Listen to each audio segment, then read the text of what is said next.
기준금리를 연 3.5% 그대로 이제 동결을 했는데요. 예.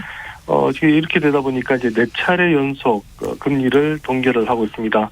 오늘 하는 이거 통화정책 방향 회의를 열고 또 기준금리를 이제 현 수준인 3.5%로 이제 예. 동결하기로 이렇게 최종 결정을 했는데요. 예. 6명의 그 금통위원이 그 만장일치로 결정했다 이렇게 밝혔습니다. 우리나라 금리 2021년 8월부터 올 1월까지 3%포인트 올라갔고요. 그리고 이제 그때 이후로 2월, 4월, 5월, 7월 각각 회의에서 모두 지금 기준금리를 동결을 했습니다. 그래서 지금 6개월 동안 3.5%로 기준금리가 지금 딱 꽉 잡혀 있는데요. 네.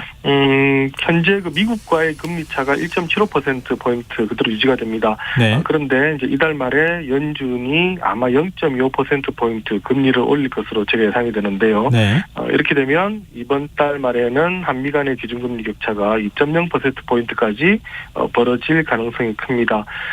오늘 그 한은 금통위는 이렇게 이제 금리를 결정을 하면서 물가에 중점을 두고 긴축 기조를 상당 기간 이어갈 것이다. 이렇게 또 밝히기도 했습니다. 긴축 기조를 이어가겠다고 하는 건 풀이하면은 어떤 겁니까? 네, 일단 뭐 우리가 긴축 기조를 이어간다 이러면 보통 긴축이니까 금리 인상을 의미를 하는데요. 예.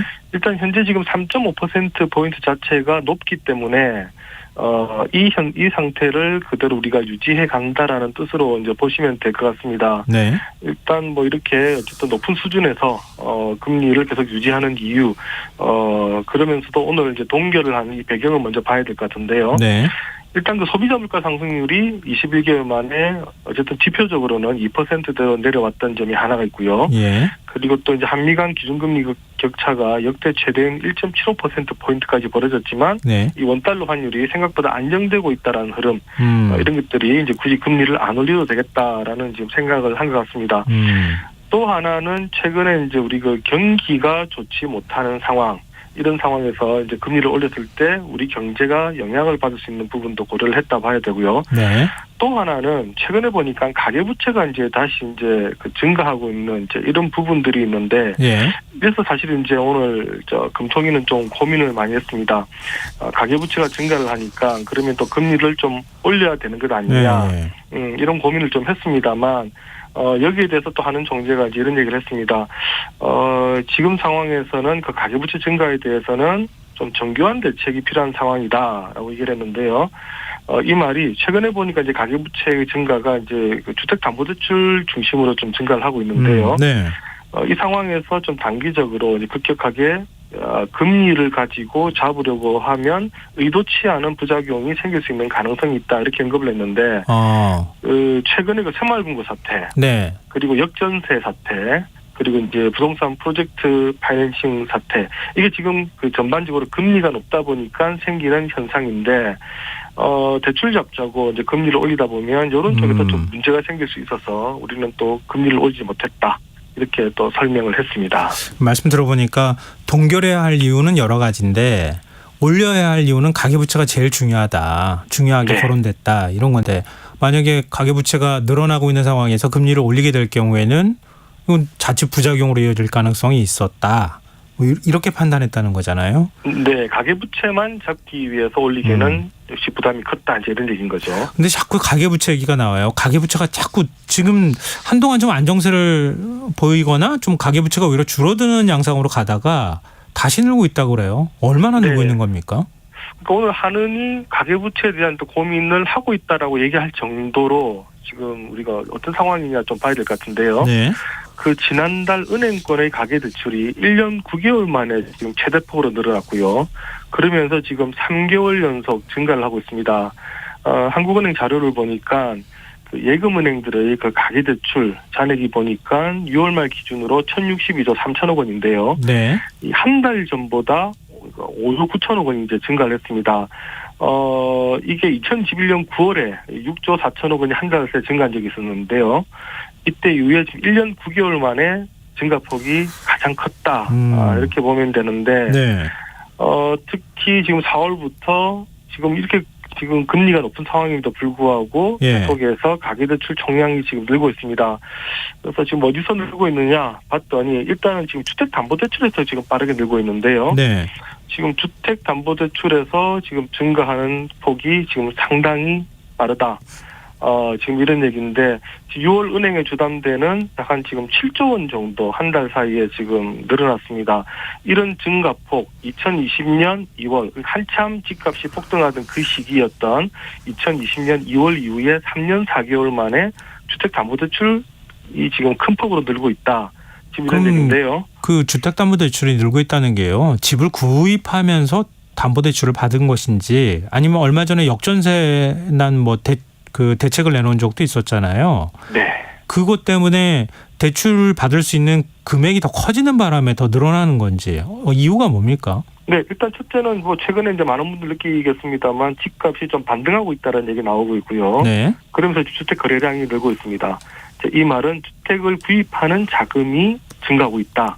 이렇게 보시면 되고요. 예. 그리고 또 입주 물량도 지금 증가하고 있는 부분들이 있고, 그리고 아까 말씀하셨던 것, 전세자금 대출이 증가하는 것, 이것들이 지금 이제 복합적으로 지금 작용을 하고 있다 이렇게 봐야 되는데요. 예. 이제 반면에 이제 신용대출 같은 경우는 지금 여전히 좀 주고 있는데, 그러니까 지금 가계대출 전체적으로는 증가를 하고 있습니다만, 예. 주택 쪽에서 빠르게 대출이 늘고 있다. 그러니까 주택 쪽으로 유동성이 많이 가고 있다는 뜻이고, 그 외 신용대출 같은 이런 쪽은 계속해서 가계에서 지금 이제 대출을 줄이고 있다 이런 얘기인데, 결국 신용대출 같은 것들이 이제 소비랑 연결이 되니까, 예. 그러니까 돈은 풀려 나가는데 부동산 쪽으로 가고 소비 쪽으로는 연결되지 않고 있다라고 보셔도 크게 틀리지는 않을 것 같습니다. 그러니까 자연스럽게 경기가 살지 않고 지금 침체된 상태에서 그 상태를 벗어나기가 좀 쉽지 않은 분위기다. 이렇게 봐야 될 것 같은데요. 지금 그 무역 수지나 이런 건 어떻습니까? 그동안에 네. 계속 적자였잖아요. 네, 적자였다가 지난달에 깜짝 흑자를 남겼는데 지금 이달 들어 10일까지 또 다시 적자로 돌아섰습니다. 관세청이 이번에 발표한 자료를 보니까 1년 전보다 7월 1일에서 10일까지 수출이 같은 기간 대비해서 작년 전보다 14.8%나 이제 무려 줄었습니다. 지난달 수출 감소폭이 6%였거든요. 네. 그래서 이대로 가면 점차 줄어들어서 이번 달부터 잘하면 빠르면 이번 달부터 수출이 증가하지 않겠느냐 봤는데 일단 10일까지는 14.8%가 줄었으니까 올해 감소폭이 확대가 됐습니다. 어디서 이렇게 많이 감소가 됐느냐 봤더니 역시 반도체 36.8% 감소를 했고요. 네. 석유 제품이 보니까 무려 51.3% 감소를 했습니다. 그러니까 반토막이 났습니다. 그리고 이제 무선 통신기기도 27%, 철강 제품 14.5% 이렇게 이제 10일까지 보면 1년 전에 비해서 수출액이 이제 감소를 했는데 그러다 보니까 중국에 대한 수출 감소세도 계속되고 있습니다. 1년 전보다 같은 기간 대비해서 20.6% 감소를 했는데 지금 대중 수출 감소세가 지난달까지 13개월 연속 감소를 했거든요. 예.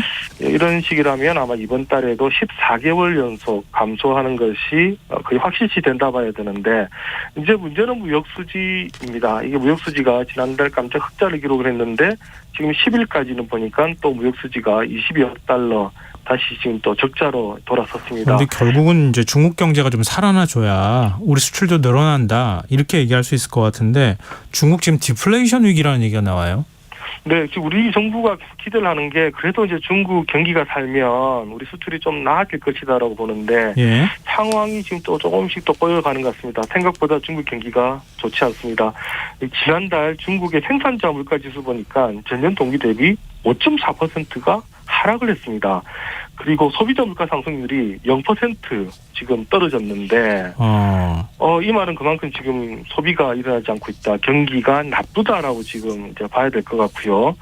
중국의 6월 구매 관리자 지수도 보니까 49인데 이게 지금 3개월 연속 기준치 50을 하회를 하고 있습니다. 그리고 지금 주식시장도 좋지 않고 있고요. 왜 이럴까 지금 봤더니 생각보다 리오프닝에도 불구하고 소비와 투자 증가세가 좋지 못한데 일단 중국 내부적으로는 부동산 시장이 좋지 않고요. 예. 또 과잉 부채를 해소하는 과정에서 지금 역시 중국도 지금 긴축 과정에 있다라고 봐야 되고 그리고 이제 아무래도 이제 미국의 견제 이제 서구의 견제 이런 부분들도 이제 복합적으로 지금 작용하고 있는 것 아니냐 지금 이런 얘기가 나오는데요. 중국도 보면 지금 특히 이제 그 가게들이 지금 빚이 많습니다. 예. 그러다 보니까 이 빚을 해소하는 과정에서 소비를 줄이는 것 아니냐 얘기가 나오는데 제가 이제 경제학에서 이제 이런 것을 대차 대조표 불황이라고도 부르기도 합니다. 가계의 대차 대조표를 이제 맞추기 위해서 소비를 줄이는 건데 요게 이제 계속되면 중국이 경기 침체에서 좀 벗어나기가 쉽지 않는 것 아니냐 지금 이런 우려감들이 좀 나오고 있습니다. 우리 입장에서는 무역 수지나 이런 것들이 좀 좋아질 기미가 안 보이는 것 같아서 좀 걱정인데요. 지금 우리나라 경제적 위상이 하락했다 이런 얘기가 들려요. 10대 경제국에서 밀려났다 이게 사실입니까? 네, 우리가 사실 뭐 작년까지만 하더라도 10대 경제국이다 얘기를 했는데요. 예. 참 재작년까지만 해도요. 예. 지난해 집계를 보니까 우리가 13위까지 밀렸습니다. 1년 새 3단계가 밀렸는데 네. 우리를 앞서간 나라 어디냐 봤더니 러시아, 브라질, 호주가 한국 앞으로 갔습니다. 그래서 우리가 지금 3단계가 떨어졌는데 최근에 우리가 이렇게까지 떨어진 적은 없었던 것 같습니다. 왜 이렇게 밀렸느냐 봤더니 일단 뭐 전반적으로 뭐 우리가 이렇게 수출 감소라든가 이런 이제 경기 부진이 일단 크고요. 네. 또 하나는 이제 그 달러화 강세가 심하면서 우리가 생산하는 걸 원화로 생산하니까 그렇죠. 네, 이걸 달러화로 환전하면서 이게 오히려 우리가 좀 갉아먹었다 지금 이런 얘기입니다. 그러면서 하는 얘기는 우리를 추월했던 러시아, 브라질, 호주 같은 나라들은 주로 이제 석유나 광물이 있는 원자재 수출국인데요. 이 나라들은 뭐 작년에 수출도 잘 됐고 그리고 상대적으로 환율 방어도 잘했기 때문에 우리를 추월했다 이렇게 설명을 합니다만 네. 하지만 지금 우리 계속되는 지금 수출 감소라든가 이런 것을 보면 일단 근본적으로는 우리 경제 체질 자체가 조금 약화되고 있는 부분 무시는 좀 못할 것 같습니다. 이거 사실 우리 자존심이었잖아요. 세계 뭐 7대 수출 그 물동량으로만 보면은 뭐 우리나라는 탑 7 정도에 들어갈 거다 막 이렇게 생각을 했는데 점점 이게 안 좋아지는 거 아닌가 이 걱정인데 빨리 좀 회복하는 모양새가 좀 나타났으면 좋겠습니다. 자, 오늘 경제 읽기 여기까지 하겠습니다. 지금까지 경향신문 박병률 경제부장이었습니다. 오늘 말씀 고맙습니다. 네, 감사합니다. 네, 지금 조금 전에 특보가 좀 들어왔는데요. 10시 50분 수도권과 세종, 강원, 충청, 전북, 경북 지역에 산사태 위기경보 심각 단계가 발령됐습니다. 전국 대부분에 많은 비가 지금 예보되고 있으니까요. 산림 인근 주민들께서는 가족, 이웃들과 수시로 연락하면서 위험 상황을 공유해 주시고요. 산사태가 발생했을 경우 대피 명령에 따라 학교 마을회관이나 학교 등 대피소로 대피해 주시기 바랍니다. 산사태 때문에 인명피해가 계속 발생하고 있거든요. 각별한 주의 부탁드립니다. KBS 1라디오 김성환의 시사 1부 순서 여기서 마무리하겠습니다. 전 11시 전과 2부에 다시 오겠습니다.